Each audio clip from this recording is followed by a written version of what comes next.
What if the speed limit of the universe isn't actually a limit? Tonight we're going to explore something that challenges everything you thought you knew about reality itself. You've probably heard that nothing can travel faster than light. It's one of the most famous rules in physics, repeated everywhere from science classes to science fiction. And here's the thing most people don't realize. The universe has been breaking this rule since the moment it began. By the end of this journey, you're going to understand how space itself can expand faster than light, and why this discovery rewrites our understanding of what's possible.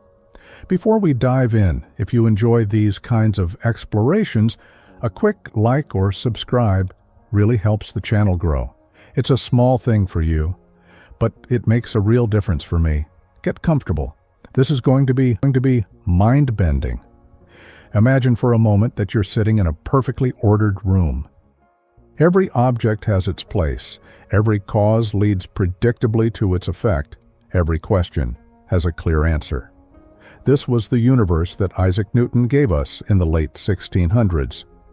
A cosmic clockwork so precise, so reliable, that if you knew the position and velocity of every particle in existence, you could predict the future with absolute certainty. Newton's gravitational theory described a cosmos where massive objects reached across the void to influence each other instantly. The Earth pulled on the moon, the sun commanded the planets, and somehow, without any apparent mechanism, these forces acted across millions upon millions of miles of empty space in zero time. Picture it. The sun could theoretically vanish right now, and according to Newton, Earth would immediately cease its orbital dance and hurtle off into the darkness. It was philosophically troubling, this idea of instantaneous action at a distance. Newton himself admitted as much, calling it absurd that gravity could act immediately across space without any intervening medium. Yet the mathematics worked with breathtaking precision.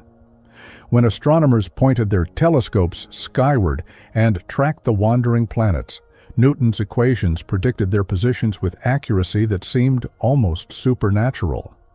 Mars appeared exactly where the calculations said it would. Jupiter's moons danced in perfect mathematical harmony. This was the foundation of classical mechanics. A universe where everything was connected by invisible threads of force that somehow transcended the limitations of space and time. If you pushed on one end of this cosmic web, the effects would ripple outward instantly to every corner of existence. It was deterministic in the most absolute sense. The French mathematician Pierre-Simon Laplace captured this worldview perfectly when he imagined an intelligence that could know the precise position and momentum of every atom in the universe. Such an intelligence, he argued, would find nothing uncertain. The future would be as clear as the past. But there was something unsettling lurking beneath this ordered surface. How exactly did gravity work? How did the Earth know that the sun was there 93 million miles away? What carried this information across the void? Enter a young patent clerk in Bern, Switzerland, whose wild hair and penetrating eyes masked one of the most revolutionary minds in human history. Albert Einstein couldn't shake the feeling that something was fundamentally wrong with Newton's instantaneous universe. If nothing could travel faster than light, and experiments were beginning to suggest that light had a definite finite speed of roughly 186,000 miles per second, then how could gravitational influence be transmitted instantly across cosmic distances? The more Einstein thought about it, the more troubling it became. Consider what Newton's theory actually implied. If you could somehow move the sun by a few thousand miles, every planet in the solar system would instantly adjust its orbit. Not after 8 minutes, when the change in sunlight reached Earth. Not after hours, when some gravitational wave might propagate outward. Instantly. This suggested that information about the sun's new position could travel infinitely fast, making a mockery of any speed limit the universe might impose. But Einstein had become fascinated with light itself, and light was revealing some very strange properties. The famous Michelson-Morley experiments had just shattered a fundamental assumption about how light traveled. Scientists had long believed that light waves, like sound waves, needed some medium to carry them. A mysterious substance called the luminiferous ether that was supposed to fill all of space. But when Albert Michelson and Edward Morley tried to detect Earth's motion through this ether by measuring tiny changes in the speed of light, they found nothing. No matter which direction light traveled, no matter how Earth moved through space, light always seemed to maintain the same speed. This was like discovering that sound travels at the same speed whether you're running toward the source or away from it. Completely contrary to everyday experience and common sense. Yet the experiments were conclusive. Light behaved as if it didn't need any medium at all, as if it somehow set its own rules for how fast it could travel. Einstein began to suspect that the speed of light wasn't just another physical constant like the strength of gravity or the mass of an electron. It was something far more fundamental, a cosmic speed limit that applied to everything, including information itself. And if that were true, then Newton's instantaneous gravity was not just philosophically troubling, it was physically impossible. The mathematical framework that made this revelation possible came from the work of Hendrik Lorentz, who had developed equations showing how space and time themselves must transform to keep the speed of light constant. These weren't just mathematical curiosities. They suggested that space and time were not the fixed, absolute stage that Newton had imagined, but rather a dynamic fabric that could stretch, compress, and warp. Picture space and time woven together into a single entity, space-time. In Newton's universe, this fabric was rigid and unchanging, like a perfectly flat sheet of glass. But Einstein began to see something radically different. A flexible membrane that could bend and curve in response to the presence of matter and energy. Massive objects like stars and planets didn't reach across space to grab onto distant objects with invisible hands. Instead, they warped the very geometry of space-time around them, creating curves and valleys that guided the motion of everything nearby. Imagine rolling a marble across a perfectly flat table. It travels in a straight line forever. But now imagine that same table is actually made of a flexible rubber sheet, and you place a heavy bowling ball in the center. The sheet curves downward around the ball, creating a valley. Roll the marble now, and it doesn't travel in a straight line anymore. It curves around the depression, following the new geometry of the warped surface. This was Einstein's revolutionary insight. Planets don't orbit the sun because they're pulled by some mysterious force. They orbit because the sun's massive presence curves space-time itself, and they simply follow the straightest possible path through this curved reality. This theory, general relativity, made a stunning prediction. If massive objects could curve space-time, then accelerating massive objects should create ripples in the fabric of reality itself. These gravitational waves would carry information about changing gravitational fields outward at exactly the speed of light, no faster. Suddenly, gravity wasn't instantaneous anymore. It had become a phenomenon that respected the cosmic speed limit. On May 29, 1919, during a total solar eclipse, British astronomer Arthur Eddington provided the first experimental proof that Einstein was right. As the moon blocked the sun's blazing light, stars became visible near the edge of the solar disk. According to Newton's theory, these stars should appear in their normal positions, but Einstein's theory predicted that the sun's mass would bend space-time enough to deflect the light from those stars, making them appear slightly displaced from their true positions. When Eddington developed his photographic plates, the stars had indeed shifted by precisely the amount Einstein had calculated. The universe operated according to new rules. Space and time were malleable. Gravity traveled at the speed of light. And perhaps most importantly, nothing, no force, no influence, no information, could propagate faster than light's cosmic speed limit. For decades, this new physics passed every experimental test.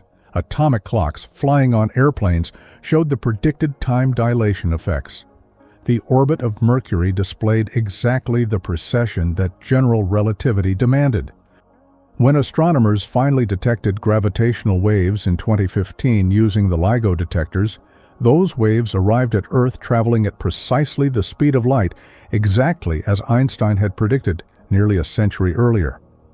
Einstein had seemingly solved the problem of action at a distance once and for all. The universe was local, meaning that distant events could only influence nearby events by sending signals through the intervening space. And it was causal, meaning that these signals could never travel faster than light, ensuring that cause would always precede effect in a logically consistent way. The cosmic clockwork had been rebuilt on more solid foundations. But even as Einstein was revolutionizing our understanding of space, time, and gravity, other physicists were making discoveries about the quantum world that would prove far more disturbing to our notions of locality and causality. While Einstein was establishing rigid speed limits for the universe, quantum mechanics was revealing phenomena that seemed to mock those very limits. The stage was being set for one of the most profound conflicts in the history of science, a battle between Einstein's local causal universe and the strange interconnected reality that quantum mechanics was beginning to reveal. And at the heart of this conflict lay a question that would haunt physics for generations. What if the universe really did allow some form of instantaneous connection across vast distances? What if, despite everything Einstein had taught us about the speed of light, some influences could indeed travel faster than anything should be able to travel? The quantum world was about to challenge everything. In 1900, while Einstein was still a student grappling with the implications of Newton's theories, a German physicist named Max Planck made a discovery that would ultimately prove far more revolutionary than anyone could have imagined. Planck was studying the way heated objects radiate light, something as simple as the glow of a hot coal or the warm light from an incandescent bulb. Classical physics predicted that such objects should radiate energy continuously in an unbroken stream. But when Planck tried to match theory with experimental measurements, he found something deeply unsettling. The energy wasn't flowing continuously at all. Instead, it came in discrete packets, tiny indivisible chunks that Planck called quanta. It was as if energy had a granular structure, like sand made of individual grains, rather than a smooth, flowing liquid. To make his equations work, Planck had to assume that energy could only be absorbed or emitted in specific, fixed amounts. At first, this seemed like a mathematical curiosity, a strange footnote in the physics of heated objects. But Einstein, with his remarkable intuition for the fundamental, recognized that Planck's discovery pointed to something far more profound. In 1905, the same year he published his special theory of relativity, Einstein proposed that light itself exists in these discrete packets, particles he would later call photons. Think about this for a moment. Light, which had been understood as a wave phenomenon for over a century, was simultaneously behaving like a stream of particles. When you turn on a flashlight, you're not creating a continuous beam of energy, but rather launching billions upon billions of tiny projectiles of light, each carrying a precise amount of energy determined by its color. This particle nature of light explained a puzzling phenomenon called the photoelectric effect. When light strikes certain metals, it can knock electrons loose, creating an electric current. Classical wave theory predicted that brighter light should always knock out more energetic electrons. But experiments showed something different. The energy of the ejected electrons depended only on the color of the light, not its brightness. Blue light could knock electrons out with high energy, while red light, no matter how intense, couldn't budge them at all. Einstein's photon theory explained this perfectly. Each photon carried a specific amount of energy based on its frequency, its color. A single blue photon packed enough energy to knock out an electron, while red photons, carrying less energy individually, simply couldn't do the job no matter how many of them arrived. But the strangeness was just beginning. In 1913, Niels Bohr proposed a model of the atom that defied everything physicists thought they knew about motion and energy.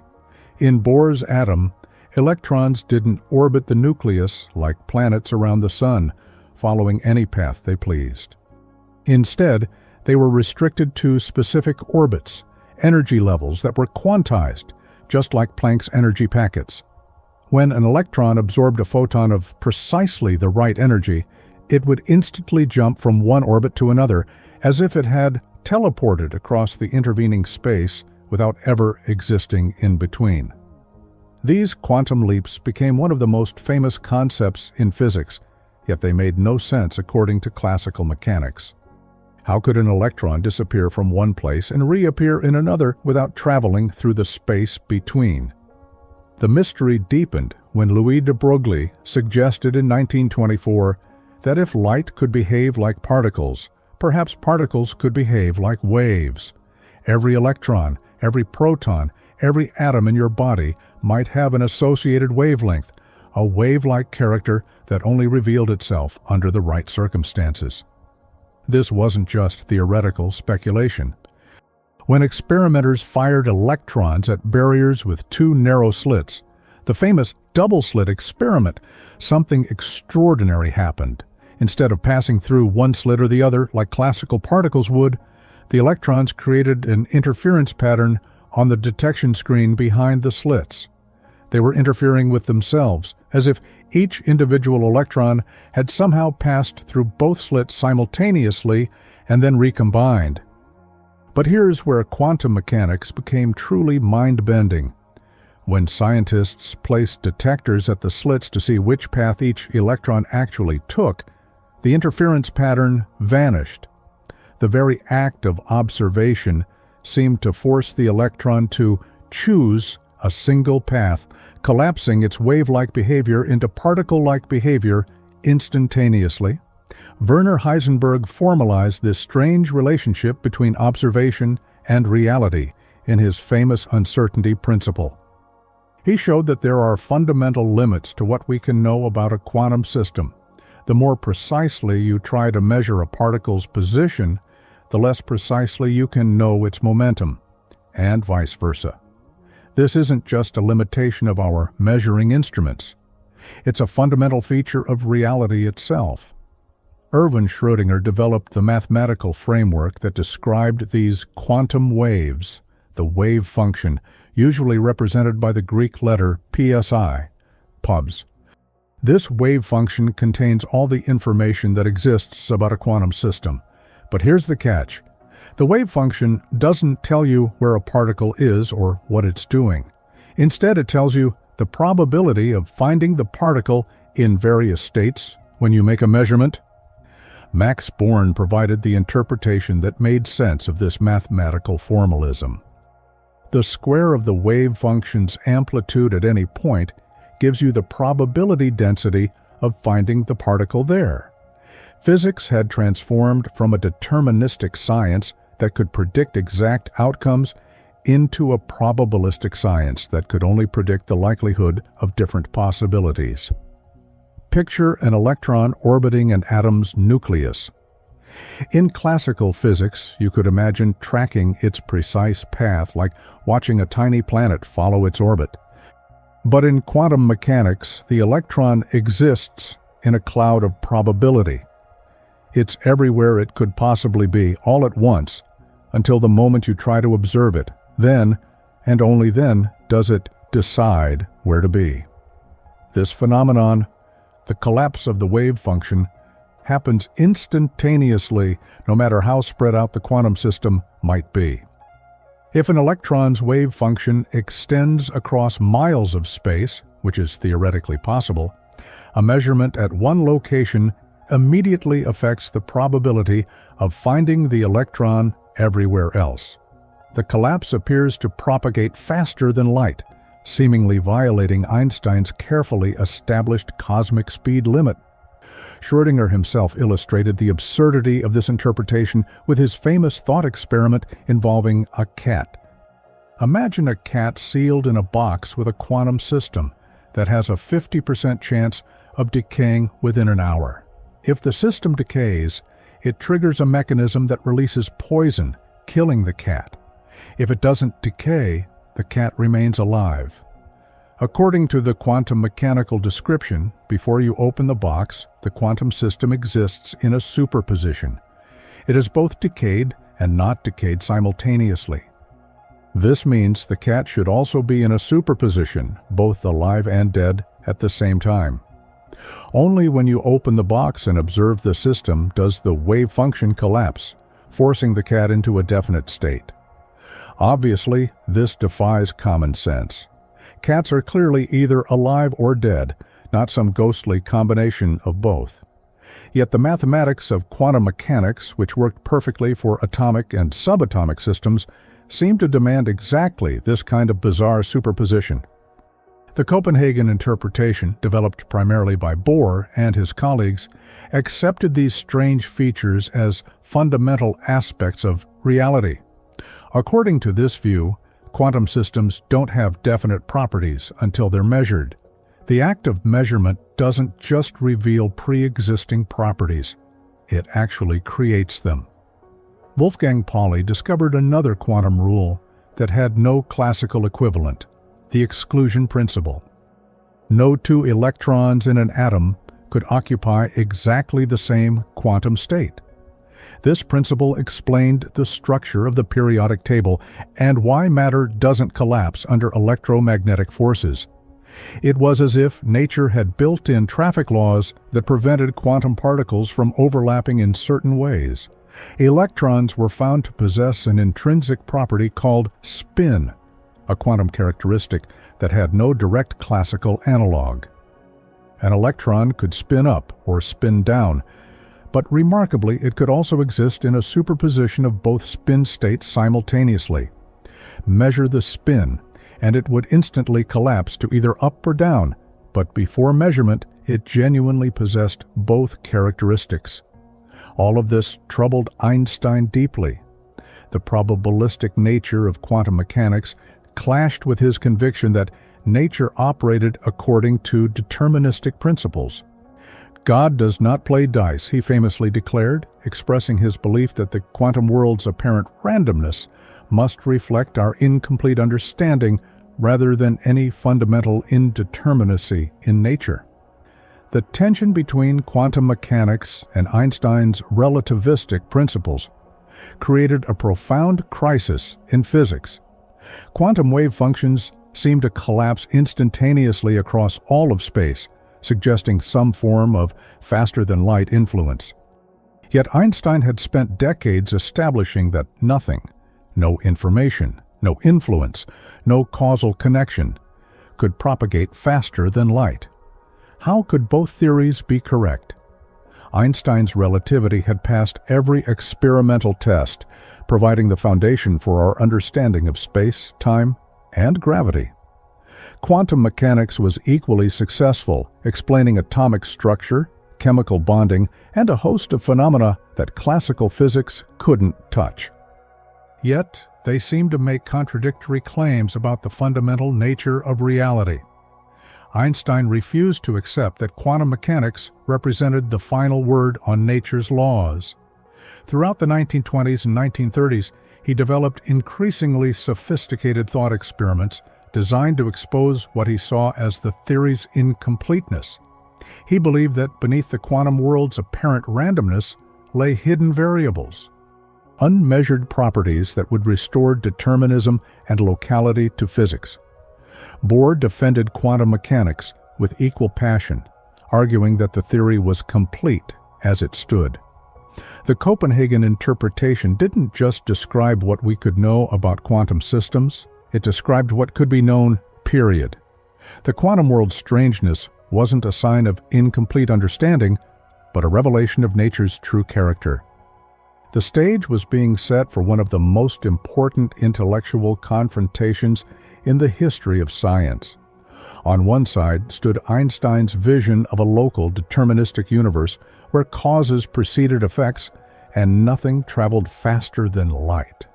On the other side lay the quantum world's strange realm of superpositions, instantaneous collapses, and probabilistic outcomes. This wasn't just a technical disagreement between physicists. It was a battle over the fundamental nature of reality itself. Was the universe local, with distant events connected only by signals traveling through intervening space? Or did quantum mechanics reveal deeper connections that transcended the limitations of space and time? The answer would reshape our understanding of existence itself, challenging not just our scientific theories, but our most basic intuitions about how the world works. And at the center of this cosmic drama stood a question that would haunt physics for generations. What did it really mean for something to be real? In October 1927, the world's greatest physicists gathered in Brussels for the Fifth Solvay Conference, an exclusive meeting that would become legendary in the annals of science. Picture this scene. Around polished mahogany tables sat the architects of modern physics. Einstein with his wild hair and penetrating gaze, Bohr with his pipe and thoughtful demeanor, Heisenberg, barely 30 years old but already revolutionary in his thinking, and Schrödinger, whose equations had given quantum mechanics its mathematical soul. The official topic was electrons and photons, but everyone knew what was really at stake. This wasn't just a scientific conference, it was an intellectual duel over the very nature of reality. Einstein had come prepared for battle, armed with a series of ingenious thought experiments designed to expose what he saw as fatal flaws in quantum mechanics. Einstein's strategy was elegant in its simplicity.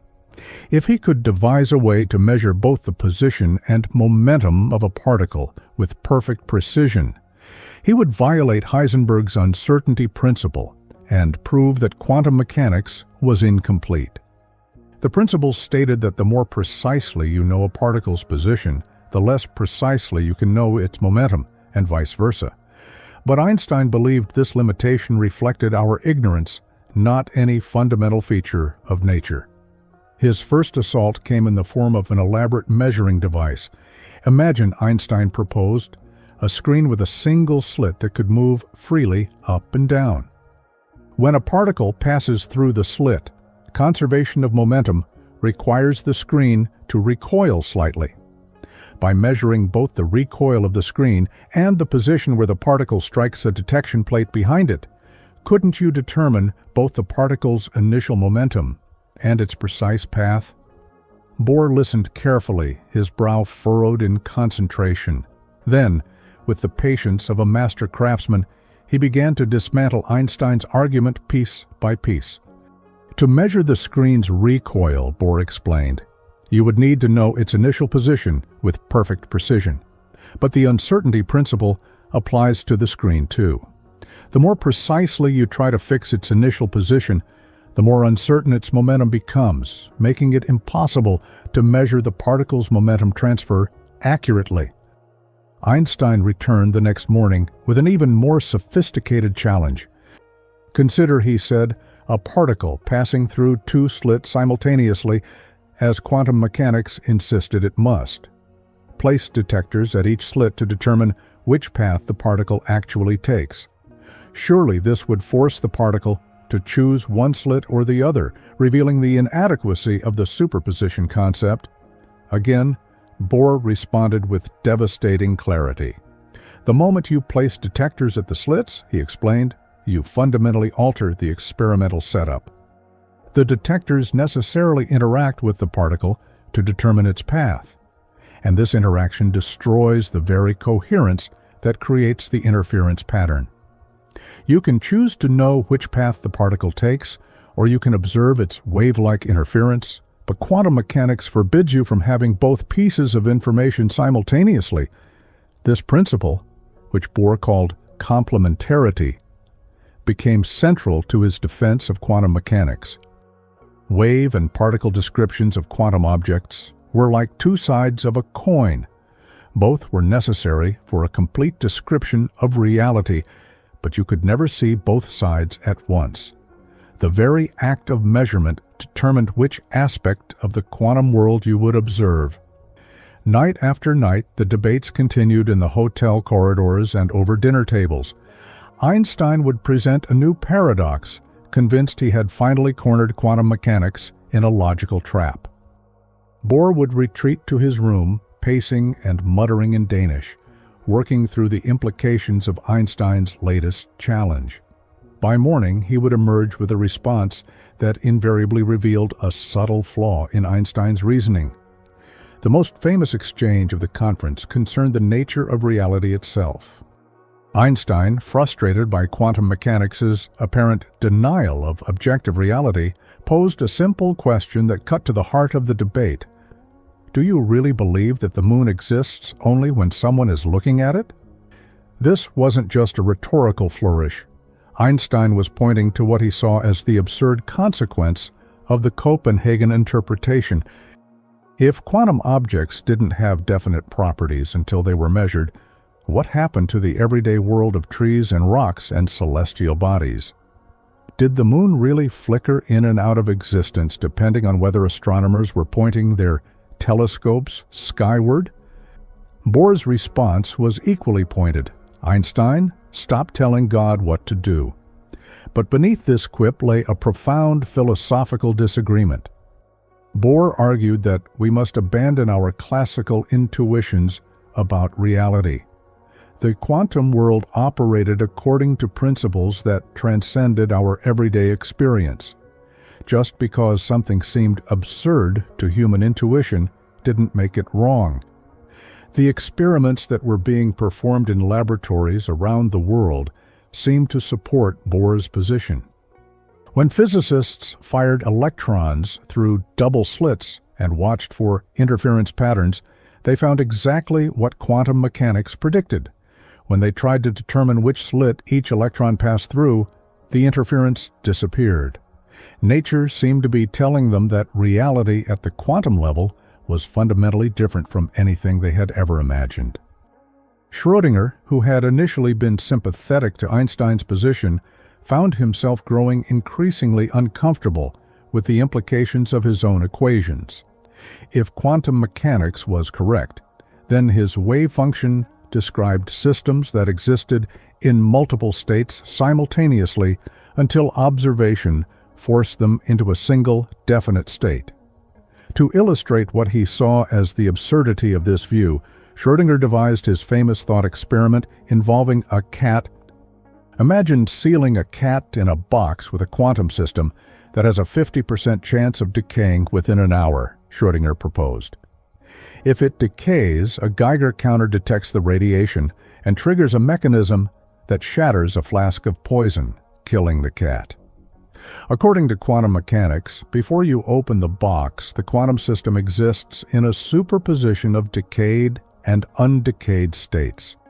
This should mean the cat is simultaneously alive and dead until observation collapses the wave function.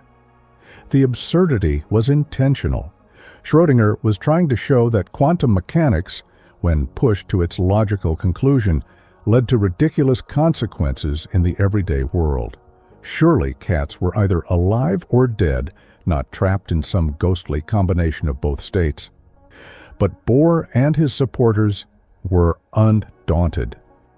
They argued that quantum mechanics applied primarily to the microscopic world and that larger systems like cats quickly became entangled with their environment in ways that effectively collapsed their wave functions without any need for conscious observation. The transition from quantum to classical behavior was gradual and natural, not the sharp boundary that Schrödinger's paradox implied. As the conference drew to a close, it became clear that neither side had definitively won the debate. Einstein's challenges had sharpened everyone's understanding of quantum mechanics, forcing its defenders to think more carefully about the theory's implications. But Bohr had successfully defended every attack, showing how quantum mechanics remained logically consistent, even in the face of Einstein's most ingenious paradoxes. Most of the younger physicists left Brussels convinced that Bohr was right. Quantum mechanics might be strange, but it worked. It predicted experimental results with unprecedented accuracy. If it challenged our classical intuitions about reality, well, perhaps those intuitions simply needed to be abandoned. But Einstein refused to surrender. He was convinced that quantum mechanics, however successful it might be as a practical tool, was fundamentally incomplete. Somewhere beneath its probabilistic surface lay a deeper theory that would restore determinism and locality to physics. The universe he believed in was like a vast clockwork mechanism where every event had definite causes and effects, where particles had definite positions and momenta, whether or not anyone measured them. Einstein spent the next several years developing increasingly sophisticated arguments against quantum mechanics. He imagined elaborate measuring devices and intricate experimental setups, always searching for a way to extract more information from a quantum system than Heisenberg's uncertainty principle should allow. In 1930, he thought he had finally succeeded with his photon box experiment. Picture a box containing electromagnetic radiation with a shutter that could be opened for a precisely controlled amount of time to allow a single photon to escape. By weighing the box before and after the photon's emission and using Einstein's own equation ʻOumuamua, couldn't you determine the photon's energy with perfect precision? And if you controlled the shutter timing precisely, couldn't you also determine exactly when the photon was emitted?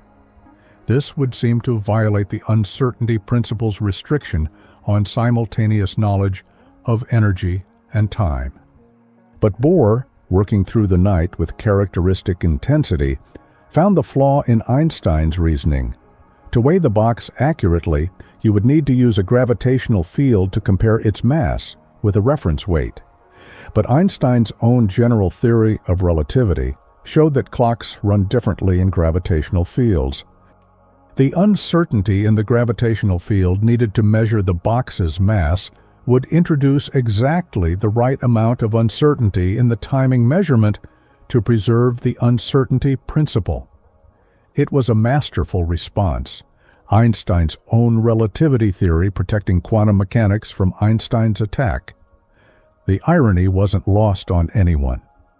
The same physicist who had established the fundamental connection between mass and energy and between gravity and the curvature of spacetime was now seeing those very insights used to defend a theory he desperately wanted to disprove.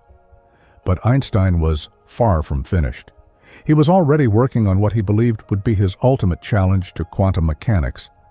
A thought experiment so carefully constructed, so logically airtight, that it would finally expose the theory's hidden contradictions. This argument wouldn't rely on clever measuring devices or subtle experimental setups. Instead, it would cut straight to the heart of what quantum mechanics claimed about the nature of reality itself.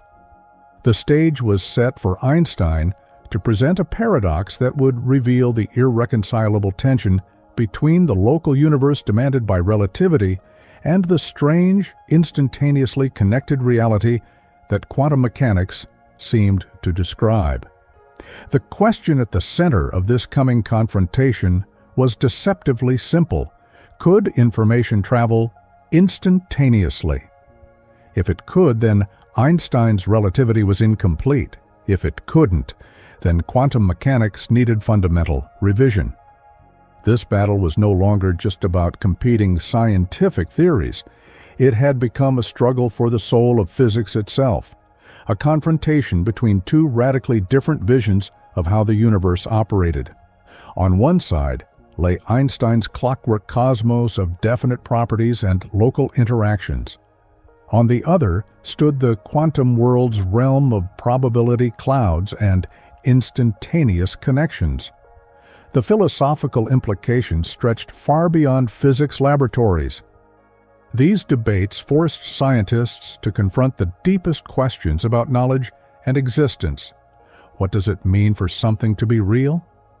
Can we understand the universe independently of our ability to observe it?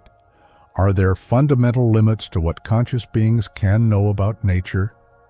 Decades of future experiments would eventually provide answers to some of these questions, but the philosophical echoes of the Einstein-Bohr debates would continue to resonate through generations of physicists. Science and philosophy had become inseparably intertwined, forcing anyone who wanted to understand the physical world to grapple with the most profound questions about the nature of reality itself. For 8 years after the Brussels conference, Einstein wrestled with these questions in relative quiet, developing and refining his arguments against quantum mechanics. Then, in 1935, he was ready to present what he believed would be his definitive challenge to the quantum worldview. Working with two younger colleagues, Boris Podolsky and Nathan Rosen, at the Institute for Advanced Study in Princeton, Einstein crafted an argument so elegant and apparently airtight that it would reshape the entire debate about quantum mechanics. The paper they published that year, titled "Can Quantum Mechanical Description of Physical Reality Be Considered Complete?", became known as the EPR paradox after the initials of its three authors. Unlike Einstein's previous challenges, which had focused on clever measurement schemes and experimental loopholes, the EPR argument cut straight to the philosophical heart of quantum mechanics. Picture Einstein's thought experiment. Imagine two particles that interact briefly and then fly apart, eventually separating by vast distances, perhaps thousands of miles. According to quantum mechanics, if the particles were initially prepared in a specific way, they would remain entangled even after their separation, their properties mysteriously correlated across the intervening space. Here's where the paradox becomes clear. Let's say you measure the momentum of particle A. Quantum mechanics tells us that this measurement will immediately determine the momentum of particle B, even though B might be on the other side of the galaxy. Alternatively, you could choose to measure the position of particle A, and this would immediately determine the position of particle B. The key insight is that you get to choose which measurement to make on particle A, and your choice instantly affects what can be said about particle B. But here's Einstein's crucial observation. Your measurement on particle A doesn't physically disturb particle B in any way. The particles are separated by enormous distances, much too far for any signal to travel between them, even at the speed of light. Yet quantum mechanics claims that your measurement on A instantly affects the state of B, ʻOumuamua. Einstein argued that this led to only two possible conclusions, both problematic for quantum mechanics as it was commonly understood. Either information travels faster than light, violating the fundamental principle of relativity, or particle B must have possessed definite values for both position and momentum all along, independently of any measurement. This second possibility was Einstein's preferred interpretation.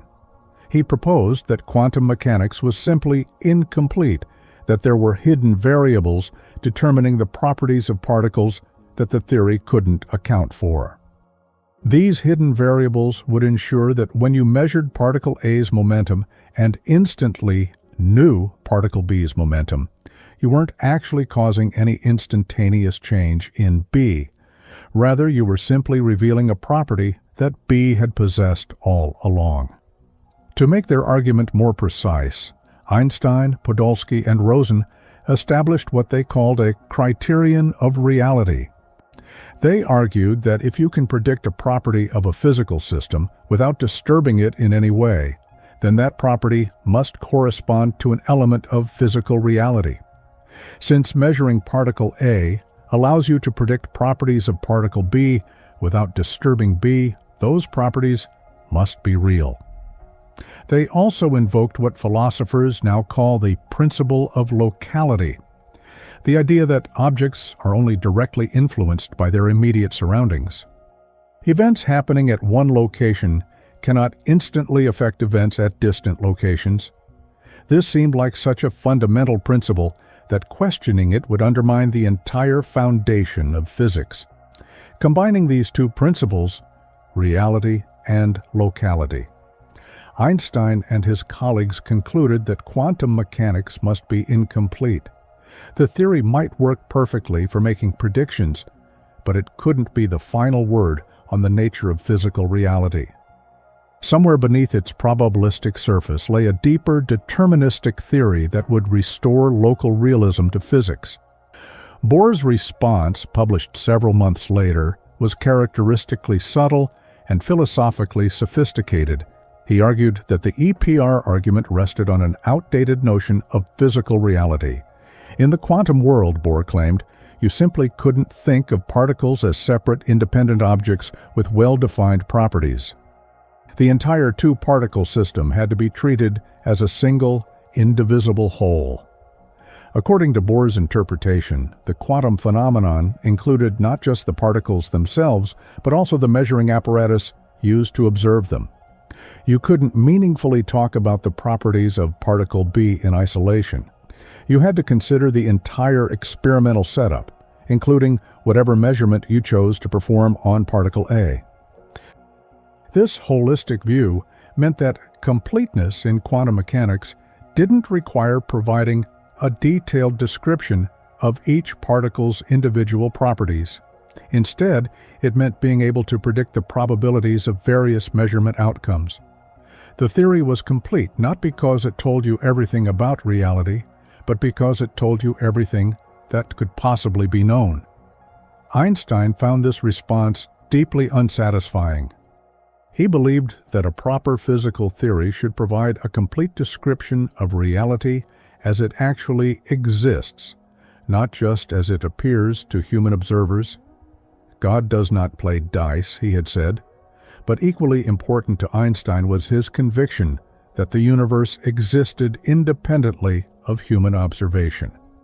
The EPR paper crystallized a fundamental tension that had been implicit in quantum mechanics from the beginning. Either the theory's strange, non-local correlations were real features of nature, or the theory itself was fundamentally incomplete. There seemed to be no middle ground. Schrödinger, reading the EPR paper, immediately grasped its significance. He coined the German word Verschränkung, entanglement, to describe the quantum correlations that Einstein had called spooky action at a distance. Schrödinger realized that entanglement was not just a curious feature of certain specialized quantum systems, it was the characteristic trait that distinguished quantum mechanics from classical physics. In entangled systems, the whole truly was greater than the sum of its parts. You couldn't decompose an entangled pair into two separate particles with independent properties. The particles existed in a kind of quantum limbo, their individual properties undefined, until a measurement forced them into specific states. Around the same time, Schrödinger was developing his famous cat paradox, which illustrated a similar point about quantum superpositions. Both the cat paradox and the EPR argument pointed to the same uncomfortable conclusion. Quantum mechanics, when taken seriously, led to consequences that violated common sense about the nature of physical reality. But there was a crucial difference between these thought experiments. While Schrödinger's cat could remain safely hypothetical, no one was actually planning to seal cats in boxes with radioactive triggers. The EPR correlations were, in principle, testable. If experimenters could create entangled particle pairs and separate them by large distances, they could directly test whether quantum mechanics' predictions about non-local correlations were correct.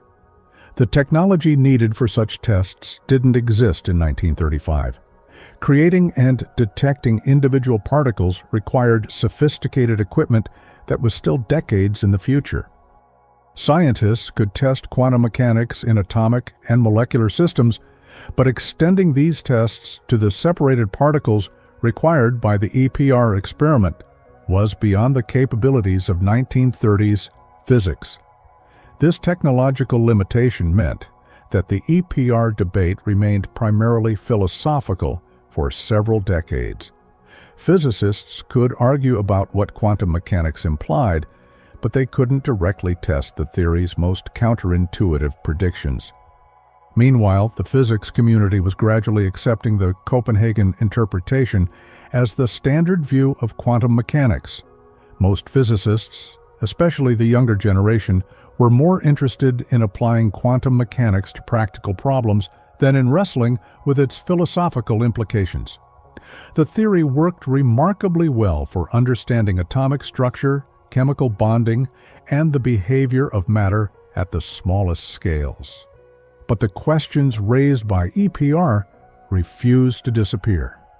A small but dedicated group of physicists continued to explore alternatives to the Copenhagen interpretation. Some, like David Bohm, developed theories with hidden variables that could reproduce quantum mechanics predictions while maintaining local realism.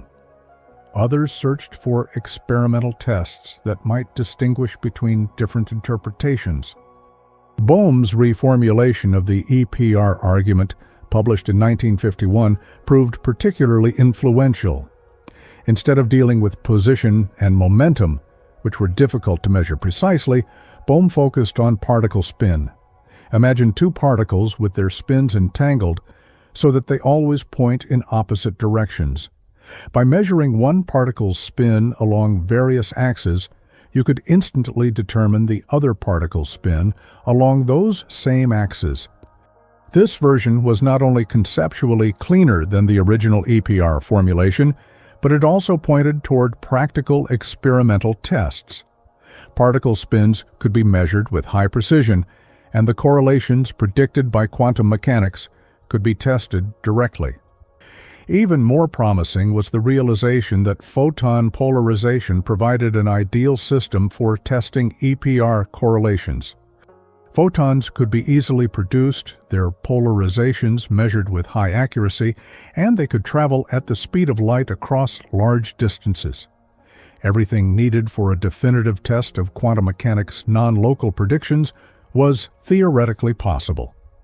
But the necessary technology, reliable sources of entangled photon pairs, efficient polarization detectors, precise timing equipment, still lay decades in the future. The laser wouldn't be invented until 1960, and the sophisticated photodetectors needed for single photon measurements wouldn't become available until even later. Einstein, growing older but no less passionate about these fundamental questions, remained convinced that quantum mechanics would eventually be overthrown. He spent his final years at Princeton continuing to search for a unified field theory that would encompass both gravity and quantum phenomena, while restoring determinism and locality to physics. When Einstein died in 1955, the EPR paradox remained unresolved. The thought experiment had established a clear research program: test whether quantum correlations really could violate local realism. But the experimental technology needed to carry out this program was still being developed. The tension between relativity and quantum mechanics persisted, unresolved but not forgotten. Einstein's challenge had transformed abstract philosophical debates about the nature of reality into concrete scientific questions that could, in principle, be answered by experiment. The stage was set for the next chapter in this ongoing drama. What was needed was someone who could take the philosophical insights of Einstein and Bohr and translate them into precise mathematical criteria that experiments could test. That person would turn out to be an Irish physicist whose work would revolutionize our understanding of what kinds of physical theories were even possible. John Stuart Bell was not the kind of physicist you might expect to resolve one of the deepest puzzles in quantum mechanics. Born in Belfast in 1928, he spent much of his career at CERN, the European Particle Physics Laboratory, working on practical problems in accelerator design and quantum field theory. Yet it was Bell who would transform Einstein's philosophical challenge into precise mathematical language that could finally be tested in the laboratory. In 1964, Bell was spending a sabbatical year at Stanford University, away from the demands of his regular work at CERN. During this quiet period, he turned his attention to the foundations of quantum mechanics, specifically to the question that had haunted Einstein for decades. Could the strange predictions of quantum mechanics be reproduced by a more reasonable theory based on local hidden variables? Bell approached the problem with the mindset of a practical physicist rather than a philosopher. Instead of arguing about the meaning of reality or the role of observation, he asked a deceptively simple mathematical question. What kinds of correlations between distant measurements were possible in any theory that preserved locality and realism? Picture Bell's reasoning. Suppose you have two particles flying apart after an interaction, just as Einstein had imagined in the EPR thought experiment. Each particle carries with it a complete set of hidden variables. Imagine them as a kind of cosmic instruction manual that determines how the particle will respond to any possible measurement. These hidden variables are set when the particles interact and remain fixed as the particles travel to distant measurement stations. Now imagine that Alice measures her particle at one location while Bob measures his particle thousands of miles away. Since the particles are so far apart, Alice's choice of what to measure shouldn't be able to influence Bob's results, and vice versa. This is the principle of locality that Einstein considered sacred. Each particle's response should depend only on its own hidden variables and the local measurement performed on it. Bell realized that this seemingly reasonable assumption placed strict mathematical limits on the possible correlations between Alice's and Bob's measurements. No matter how cleverly you designed the hidden variables, no matter what complicated instructions you encoded in them, locality imposed rigid constraints on how strongly the measurement results could be correlated. The mathematical inequality that Bell derived was elegant in its simplicity. Consider 4 different correlation measurements between Alice and Bob's particles, using different measurement orientations. In any local theory, Bell showed, these 4 correlations must satisfy a specific mathematical relationship. The combination of correlations could never exceed a certain value, specifically the value 2.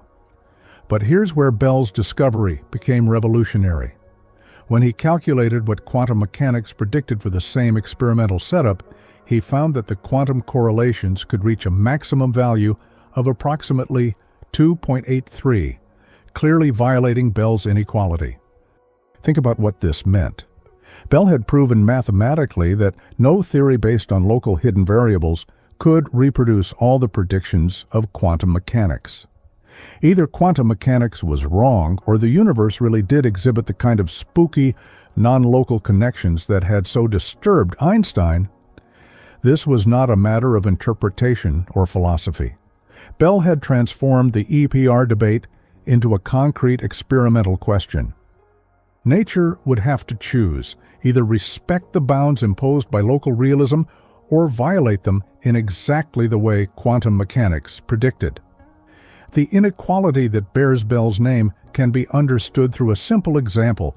Imagine Alice and Bob each have measurement devices that can be oriented in different directions.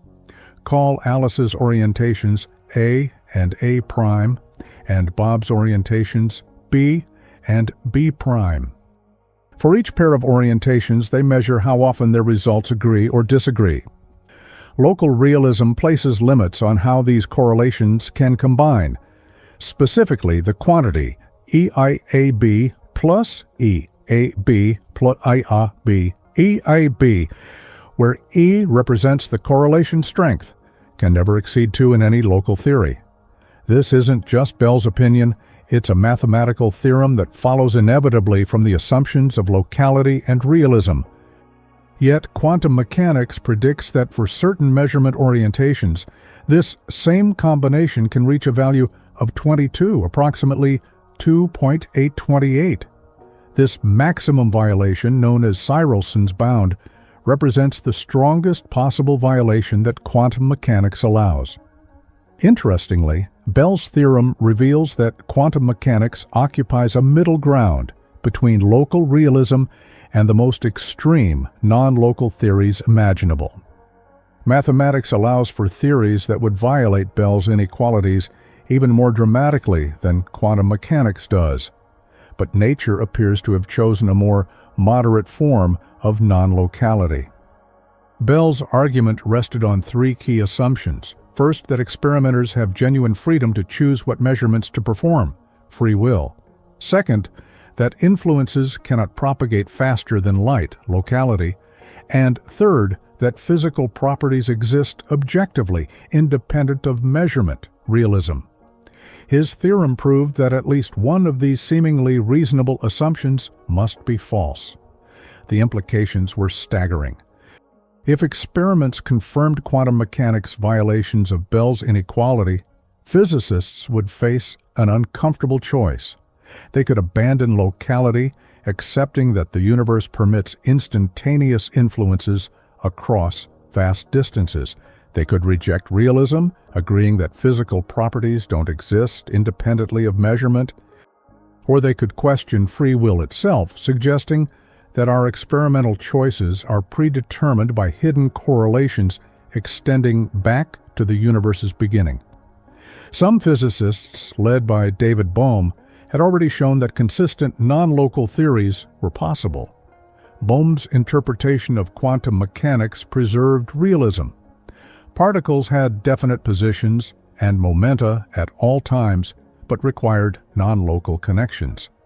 In Bohm's theory, each particle was guided by a pilot wave that instantly carried information about distant measurements. Other interpretations took different approaches. The many worlds interpretation, for example, preserved both locality and determinism, but at the cost of multiplying realities. In this view, every quantum measurement splits the universe into parallel branches, with each possible outcome realized in a different branch. Objective collapse theories like those proposed by GRW, Ghirardi, Rimini, and Weber, modified quantum mechanics itself, introducing random, spontaneous collapses that would preserve realism while accepting non-locality.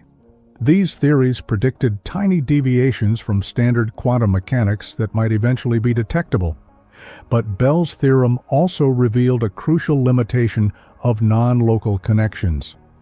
Even if quantum entanglement created instantaneous correlations between distant particles, these correlations couldn't be used to send information faster than light. Alice's measurement results would appear random to her, regardless of what Bob chose to measure. Only when Alice and Bob compared their data through normal light-speed communication would the correlations become apparent. This no-communication theorem preserved the logical consistency of relativity while allowing for quantum non-locality. The universe could be non-local without permitting paradoxes like sending messages to the past. Bell himself had started his investigation, hoping to vindicate Einstein's position. He wanted to develop a more sophisticated hidden variable theory that could reproduce quantum mechanics while preserving local realism. Instead, he discovered that such a theory was mathematically impossible. The result was both disappointing and liberating. Disappointing because it meant that the classical worldview of local realism couldn't be saved. Liberating because it transformed abstract philosophical debates into concrete experimental questions. The EPR puzzle was no longer a matter of interpretation. It was a testable prediction about how nature actually behaved. Bell's work established an entirely new research program in physics. Instead of arguing about what quantum mechanics meant, physicists could now design experiments to test its most counterintuitive predictions. The inequality that Bell derived became a tool for probing the foundations of reality itself. The mathematical elegance of Bell's theorem also revealed something profound about the nature of scientific discovery. Deep questions about the nature of reality could be translated into precise, testable predictions. Philosophy and physics weren't separate enterprises. They were different aspects of the same quest to understand the fundamental structure of existence. Over the following decades, increasingly sophisticated experiments would test Bell's inequality with ever greater precision. Each test would bring physicists closer to a definitive answer about whether the universe really exhibited the non-local connections that quantum mechanics predicted. But Bell's work had already accomplished something remarkable. He had shown that the question Einstein had posed, whether quantum mechanics was complete, wasn't just a matter of taste or interpretation. It was a scientific question that nature herself would answer. The stage was set for a revolution in our understanding of reality. Either experiments would validate local realism, forcing a fundamental revision of quantum mechanics, or they would confirm quantum mechanics' strangest predictions, forcing humanity to accept a universe far stranger and more interconnected than anyone had dared to imagine. The choice between comfortable classical intuitions and empirically confirmed quantum strangeness was no longer in human hands. It belonged to nature herself. The first person to accept Bell's challenge was John Clauser, a young graduate student at Columbia University who read Bell's paper and immediately grasped its revolutionary implications. Working with Stuart Friedman at the University of California, Berkeley, Clauser designed the first experimental test of Bell's inequality using real quantum systems. Their setup was ingeniously simple, yet technically demanding. They used calcium atoms heated in an oven to about 1,000 degrees Fahrenheit, exciting them with intense light until they emitted pairs of photons simultaneously. These photon pairs flew off in opposite directions, carrying with them the quantum correlations that Einstein had found so troubling. Picture the experiment. When a calcium atom emits two photons, conservation of angular momentum ensures that their polarizations are perfectly correlated. If you measure one photon to be vertically polarized, the other must be horizontally polarized, and vice versa. But quantum mechanics predicted something stranger, that this correlation would persist, no matter what angle you chose to measure the polarizations. Clauser and Friedman positioned polarization filters at different angles in front of their photon detectors, exactly as Bell's theorem required. They measured thousands upon thousands of photon pairs, carefully recording how often the detectors registered coincident clicks for different polarizer orientations. When they analyzed their data in 1972, the results were clear. Quantum mechanics was right, and local realism was wrong. The correlations between distant photon measurements violated Bell's inequality by a significant margin. Nature had spoken, and her answer challenged everything physicists thought they knew about reality. But Clauser and Friedman's experiment, groundbreaking as it was, had a crucial limitation. Their photon detectors were only about 20% efficient, meaning that most photon pairs went undetected. This created what physicists called the detection loophole, us. Perhaps the undetected photons behaved differently from the detected ones, and a clever local theory could exploit this selection bias to explain the results. The challenge of closing experimental loopholes would drive quantum optics research for the next several decades. Each loophole represented a potential escape route for local realism, a way that Einstein's vision of reality might still be saved through some subtle experimental artifact. The breakthrough came from Alain Aspect and his colleagues at the University of Paris in the early 1980s. Aspect realized that earlier experiments suffered from a fundamental flaw. The polarizer orientations were set, before the photons began their journey to the detectors. Even if no signal could travel faster than light, it was theoretically possible for the photons to know in advance what measurements they would encounter. Aspect's solution was elegant: change the polarizer orientations while the photons were already in flight. Using acoustic optic switches, devices that could redirect light beams using sound waves, he could alter the measurement settings in just 10 nanoseconds, far faster than light could travel the 40 feet separating his polarizers. ʻOumuamua. Picture photons racing toward the detectors at 186,000 miles per second, while the experimental apparatus literally changed the rules of the game beneath them. If local realism were correct, the photons should have no way of knowing about these last-minute changes. Yet Aspect's results showed correlations that reached the maximum value predicted by quantum mechanics. 2.83, dramatically exceeding Bell's local limit of 2. The implications were staggering. These experiments suggested that quantum correlations really were instantaneous, transcending the speed-of-light barrier that Einstein had considered inviolable. When Aspect measured one photon's polarization in his Paris laboratory, its partner photon seemed to know immediately, even if it was being measured simultaneously miles away. But skeptics pointed to remaining loopholes. Aspect's experiment still used relatively inefficient detectors, and his measurement stations were only separated by about 40 feet. Not nearly far enough to completely rule out subtle forms of communication between them. The next generation of experiments pushed these boundaries even further.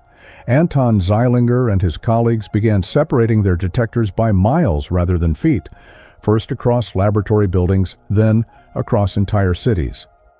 In one famous experiment, they established quantum correlations between photons measured in Vienna and photons measured in a village 6 miles away, with the detection events separated by times shorter than light would need to travel between them. These experiments revealed something profound about the scale of quantum non-locality. The correlations didn't weaken with distance. Photons separated by miles showed exactly the same mysterious connections as photons separated by inches. It was as if space itself was irrelevant to these quantum relationships. The technology that made these experiments possible was transforming our understanding of information itself. Quantum entanglement wasn't just a curious laboratory phenomenon. It was a resource that could be harnessed for practical applications. Scientists developed protocols for quantum teleportation, not the science fiction transportation of entire objects, but the transfer of quantum information from one particle to another using entangled connections. In quantum teleportation, the complete quantum state of a particle can be transmitted to a distant location using entanglement and classical communication. The original particle state is destroyed in the process, but its quantum information reappears in the distant particle with perfect fidelity. It's as if you could fax a quantum system across the universe. Researchers also developed quantum cryptography protocols that used entangled photons to create unbreakable codes. Any attempt to intercept the quantum key would disturb the entangled correlations, immediately alerting the communicating parties to the presence of an eavesdropper. The security came not from mathematical complexity, but from the fundamental laws of physics themselves. Some of the most mind-bending experiments involved what John Wheeler called delayed choice measurements. In these setups, experimenters could decide how to measure a photon even after it had already passed through the experimental apparatus. Yet these delayed choices seemed to retroactively affect the photon's behavior, as if the future could influence the past. Even stranger were experiments in entanglement swapping, where particles that had never directly interacted could become entangled through their connections to intermediate particles. Imagine 3 people. Alice knows Bob, Bob knows Charlie, but Alice and Charlie have never met. In the quantum world, Bob's connections could somehow create a direct relationship between Alice and Charlie, even if Bob then disappeared entirely. By 2015, experimenters had finally achieved what physicists called loophole-free tests of Bell's inequality. The experiment led by Ronald Hansen at Delft University of Technology used nitrogen vacancy centers in diamond crystals, separated by 0.8 miles, with detection efficiencies above 96%, and measurement choices made by quantum random number generators faster than light could travel between the detection sites. The results were conclusive beyond any reasonable doubt. The violation of Bell's inequality reached 11 standard deviations, a level of statistical significance that would satisfy even the most demanding skeptic. Local realism was not just wrong, it was spectacularly, undeniably wrong. These experiments opened up entirely new fields of research. Quantum networks began connecting multiple entangled particles across vast distances, creating distributed quantum systems that challenged our notions of where one object ended and another began. Scientists demonstrated entanglement between not just two particles, but dozens or even hundreds of particles simultaneously. The applications seemed endless. Quantum computers promised to harness these non-local correlations for computational tasks that would be impossible for classical machines. Quantum sensors achieved measurement precisions that surpassed the limits imposed by classical physics. Atomic clocks accurate to 1 part in 10 quintillion, losing less than a second over the entire age of the universe, used quantum entanglement to synchronize their operation. Satellite-based quantum communication experiments showed that entangled correlations could survive even the journey through space. Chinese researchers successfully distributed entangled photons between ground stations and orbiting satellites, opening the possibility of a global quantum internet that would be fundamentally secure against any form of eavesdropping. As the evidence mounted, even the most dedicated defenders of local realism were forced to concede defeat. The experiments had spoken with overwhelming clarity. The universe really did exhibit the instantaneous correlations that had so disturbed Einstein. Quantum mechanics wasn't just a useful calculating tool. It was revealing deep truths about the nature of reality itself. Yet the victory of quantum mechanics was bittersweet. While the experiments had settled the question of whether non-local correlations existed, they had raised even deeper mysteries about how such correlations were possible. The mechanism behind quantum entanglement remained as mysterious as ever. The technology emerging from these discoveries was already transforming human civilization, turning quantum strangeness into practical tools for communication, computation, and measurement. But the philosophical questions that had motivated Einstein and Bohr remained as puzzling as ever. Einstein had been factually wrong about quantum non-locality, but his intuitions about the incompatibility between quantum mechanics and relativity continued to generate unresolved tensions. How could instantaneous correlations coexist with the cosmic speed limit? How could information be connected across space without violating causality? The universe had revealed itself to be non-local at the quantum scale, forcing a radical revision of our most basic concepts about separability, causality, and the nature of physical reality. Yet somehow, this strange quantum realm had to coexist with Einstein's relativistic universe of local interactions and finite signal speeds. The experimental confirmation of quantum non-locality marked the end of one era and the beginning of another. An era where humanity would have to learn to live with a universe far stranger and more interconnected than anyone had dared to imagine. But the triumph of quantum mechanics came with a paradox so profound that it continues to puzzle physicists today.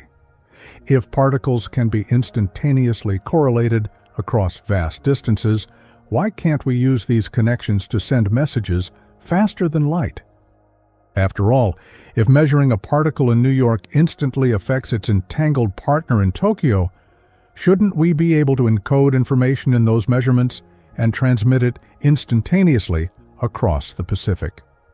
The answer, it turns out, lies in the peculiar nature of quantum randomness itself. Imagine Alice in New York with her entangled particle trying to send a message to Bob in Tokyo. When Alice measures her particle's polarization, she gets a result that appears completely random to her, sometimes vertical, sometimes horizontal, with no pattern she can discern. More importantly, she has no control over which result she gets. This randomness isn't just practical, it's fundamental to quantum mechanics. Unlike rolling dice, where the outcome is determined by precise physical conditions that we simply can't track, quantum measurements are genuinely unpredictable. Alice cannot choose to get a vertical result or a horizontal result. The quantum world simply doesn't allow that kind of control. Meanwhile, Bob in Tokyo is measuring his own particle. Remarkably, his individual results are also completely random and show no dependence whatsoever on Alice's measurement choices. If Alice decides to measure her particle vertically versus horizontally, Bob's statistics remain exactly the same. From Bob's perspective, nothing has changed. The quantum correlations only become apparent when Alice and Bob compare their data afterward. And this comparison requires classical communication traveling at the speed of light. When they examine their results side by side, they discover the telltale patterns that violate Bell's inequality. The correlations are there, instantaneous and undeniable, but they're hidden within what appears to be random noise. Think of it this way. Quantum entanglement is like having two magic coins that always land on opposite sides when flipped simultaneously, no matter how far apart they are. But you can't control which side your coin will show. That remains random. You can only discover the correlation by comparing notes with your distant partner, and that conversation is limited by the speed of light. This phenomenon is formalized in what physicists call the no-communication theorem, proved by Philippe Eberhard and others.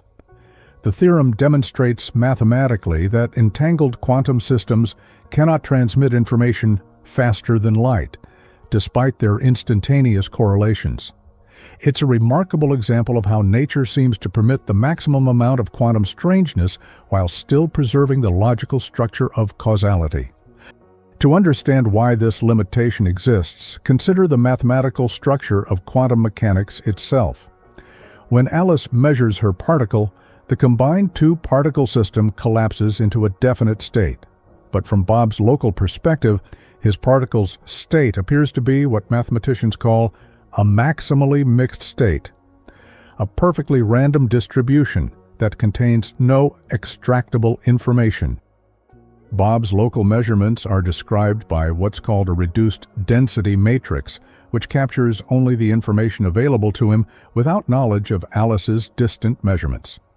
This reduced density matrix remains unchanged, regardless of what Alice does to her particle. The quantum mechanical formalism literally prevents any information from being accessible to Bob through local measurements alone. Quantum teleportation provides a perfect illustration of this principle. In teleportation protocols, the complete quantum state of a particle can indeed be transferred instantaneously to a distant location through entanglement. But, and this is crucial, the receiving party cannot reconstruct the teleported state without additional classical information that must be transmitted at light speed. Picture the process. Alice has a quantum state she wants to teleport to Bob. She performs a special measurement that instantly affects Bob's particle, but this measurement yields random results that Alice must communicate to Bob through normal channels. Only when Bob receives Alice's classical message can he complete the teleportation by applying the appropriate transformation to his particle. The teleportation is instantaneous, but the communication is not. Information travels no faster than light, even though quantum correlations transcend spatial separation. This same principle governs quantum cryptography, one of the most practical applications of quantum entanglement. In quantum key distribution protocols, Alice and Bob use entangled particles to generate identical random sequences that can serve as encryption keys. Any eavesdropper attempting to intercept these quantum signals will inevitably disturb the entangled correlations, alerting Alice and Bob to the security breach. But the security comes from physical principles, not from faster-than-light communication. The key distribution itself proceeds at normal speeds, limited by how quickly quantum signals can be transmitted and classical information can be exchanged. The resolution of the communication paradox reveals something profound about the nature of information itself. In the classical world, we think of information as something that can be encoded in physical states and transmitted from place to place. But quantum mechanics suggests a more nuanced picture. Quantum correlations represent a kind of influence that transcends space and time, but they don't constitute control in the classical sense. Alice can influence Bob's quantum system instantaneously, but she cannot control what Bob observes. The distinction between influence and control turns out to be crucial for preserving causality. This limitation becomes even more important when we consider the implications of Einstein's relativity.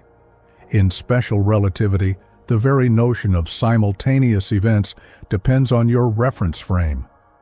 Events that are simultaneous to one observer may be sequential to another observer moving at high speed. If faster-than-light communication were possible, it would create the possibility of sending messages backward in time. Imagine Alice sending an instantaneous message to Bob, who is moving away from her at high speed.